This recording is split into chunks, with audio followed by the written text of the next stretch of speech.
जो सिंदूर मिटाने निकले थे उन्हें मिट्टी में मिलाया है। जो अपने हथियारों पर घमंड करते थे आज वो मलबे के ढेर में दबे हुए हैं। एटम बम की गीदड़ बत्तियों से भारत डरने वाला नहीं है। हमारा दिमाग ठंडा रहता है, लेकिन मोदी का लहू गर्म होता है। मोदी की नसों में लहू नहीं, गरम सिंदूर बह रहा है। यहां से कुछ ही दूर सीमा पार पाकिस्तान का रहीम यार खान एयरबेस है। पता नहीं आगे कब खुलेगा। आईसीयू में पड़ा है। पाकिस्तान एक बात भूल गया, अब मां भारती का सेवक मोदी यहां सीना तान कर खड़ा है। हमारी सरकार ने तीनों सेनाओं को खुली छूट दे दी थी और तीनों सेनाओं ने मिलकर ऐसा चक्रव्यूह रचा कि पाकिस्तान को घुटने टेकने के लिए मजबूर कर दिया। 22 तारीख के हमले के जवाब में हमने 22 मिनट में आतंकियों के 9 सबसे बड़े ठिकाने तबाह कर दिए। जो आतंक के आकाओं और आतंकी सरपरस्त सरकार को अलग अलग नहीं देंगे। 22 अप्रैल को आतंकवादियों ने धर्म पूछकर हमारी बहनों की मांग का सिंदूर उजाड़ दिया था। वो गोलियां पहलगाम में चली थी, लेकिन उन गोलियों से 140 करोड़ देशवासियों का सीना छलनी हुआ था। इसके बाद हर देशवासी ने एकजुट होकर संकल्प लिया था कि आतंकवादियों को मिट्टी में मिला देंगे, उन्हें कल्पना से भी बड़ी सजा देंगे। आज आपके आशीर्वाद से, देश की सेना के शौर्य से हम सब उस प्रण पर खरे उतरे हैं। हमारी सरकार ने तीनों सेनाओं को खुली छूट दे दी थी और तीनों सेनाओं ने मिलकर ऐसा चक्रव्यूह रचा कि पाकिस्तान को घुटने टेकने के लिए मजबूर कर दिया। 22 तारीख के हमले के जवाब में हमने 22 मिनट में आतंकियों के 9 सबसे बड़े ठिकाने तबाह कर दिए।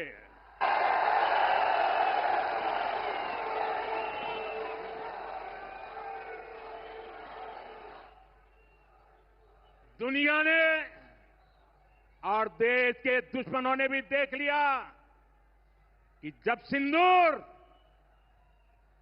सिंदूर बारूद बन जाता है तो नतीजा क्या होता है। साथियों, शुरू में मैंने कहा था, एयर स्ट्राइक के बाद मैं आया था, तब मैंने कहा था, सौगंध मुझे इस मिट्टी की, मैं देश नहीं मिटने दूंगा,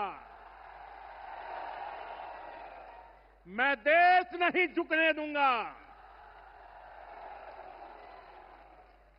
आज मैं राजस्थान की धरती से देशवासियों से बड़ी नम्रता के साथ कहना चाहता हूं, मैं देश के कोने कोने में जो तिरंगा यात्राओं का हुजूम चल रहा है, मैं देशवासियों से कहता हूं जो जो सिंदूर मिटाने निकले थे, जो सिंदूर मिटाने निकले थे, उन्हें मिट्टी में मिलाया है।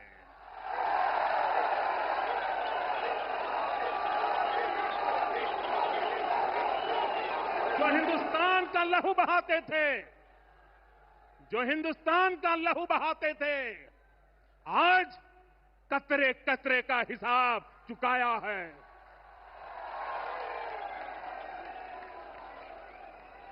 जो सोचते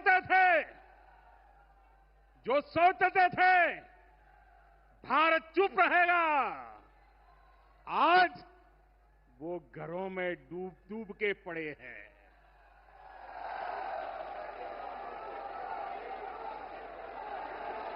जो अपने हथियारों पर घमंड करते थे, जो अपने हथियारों पर घमंड करते थे, आज वो मलबे के ढेर में दबे हुए हैं।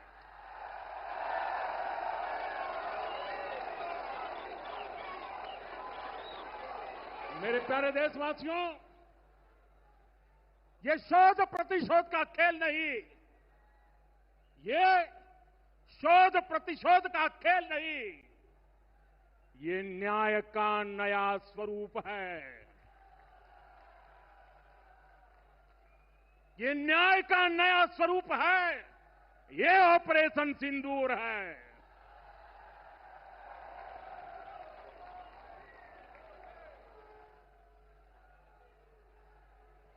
ये सिर्फ आक्रोश नहीं है, ये सिर्फ आक्रोश नहीं है, ये समर्थ भारत का रौद्र रूप है।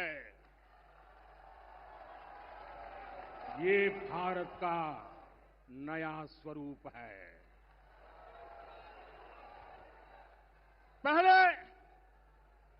पहले घर में घुसकर किया था वार, पहले घर में घुसकर किया था वार, अब सीधा सीने पर किया प्रहार है।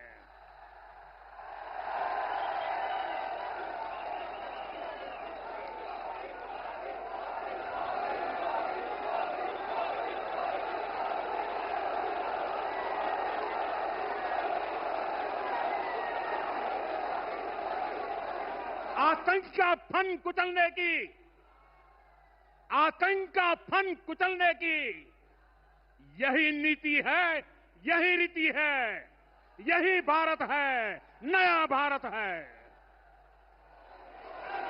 ये भारत माता की, भारत माता की, भारत माता की। ऑपरेशन सिंदूर ने आतंकवाद से निपटने के 3 सूत्र तय कर दिए हैं। पहला, भारत पर आतंकी हमला हुआ तो करारा जवाब मिलेगा।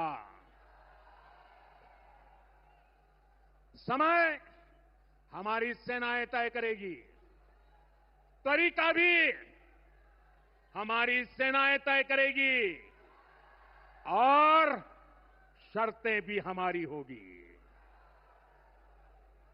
दूसरा, एटम बम की गीदड़ बत्तियों से भारत डरने वाला नहीं है।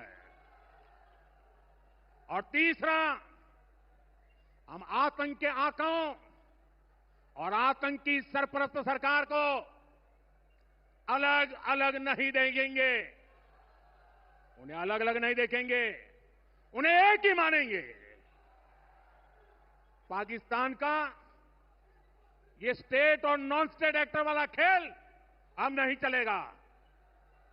आपने देखा होगा, पूरी दुनिया में पाकिस्तान की पोल खोलने के लिए हमारे देश के 7 अलग अलग प्रतिनिधिमंडल पूरे विश्व भर में पहुंच रहे हैं।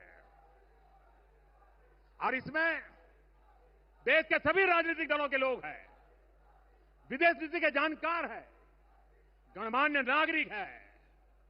अब पाकिस्तान का असली चेहरा पूरी दुनिया को दिखाया जाएगा।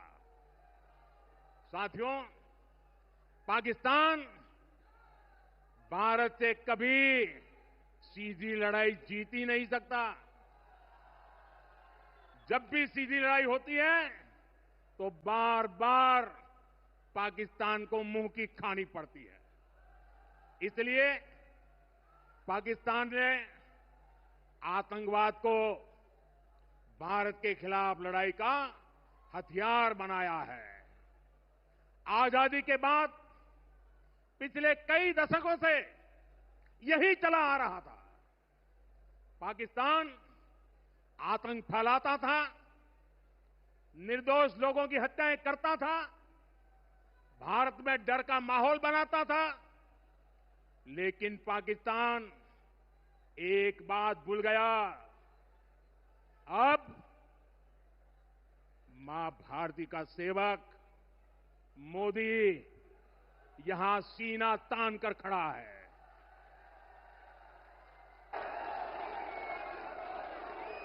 मोदी का दिमाग ठंडा है, ठंडा रहता है, लेकिन मोदी का लहू गर्म होता है।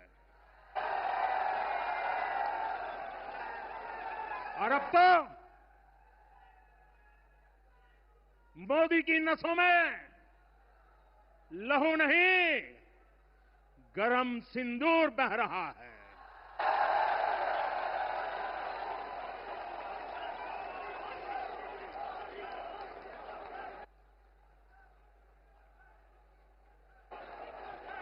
अब भारत ने दो टूक साफ कर दिया है। हर आतंकी हमले की पाकिस्तान को भारी कीमत चुकानी पड़ेगी और ये कीमत पाकिस्तान की सेना चुकाएगी, पाकिस्तान की अर्थव्यवस्था चुकाएगी। साथियों, जब मैं दिल्ली से यहां आया तो बीकानेर के नाल एयरपोर्ट पर उतरा। पाकिस्तान ने इस एयरबेस को भी निशाना बनाने की कोशिश की थी, लेकिन वो इस एयरबेस को रत्ती भर भी नुकसान नहीं पहुंचा पाया। और वहीं यहां से कुछ ही दूर सीमा पार पाकिस्तान का रहीम यार खान एयरबेस है। पता नहीं आगे कब खुलेगा। आईसीयू में पड़ा है। भारत की सेना के अचूक प्रहार ने इस एयरबेस को तहस नहस कर दिया है। साथियों, पाकिस्तान के साथ न ट्रेड होगा न टॉक।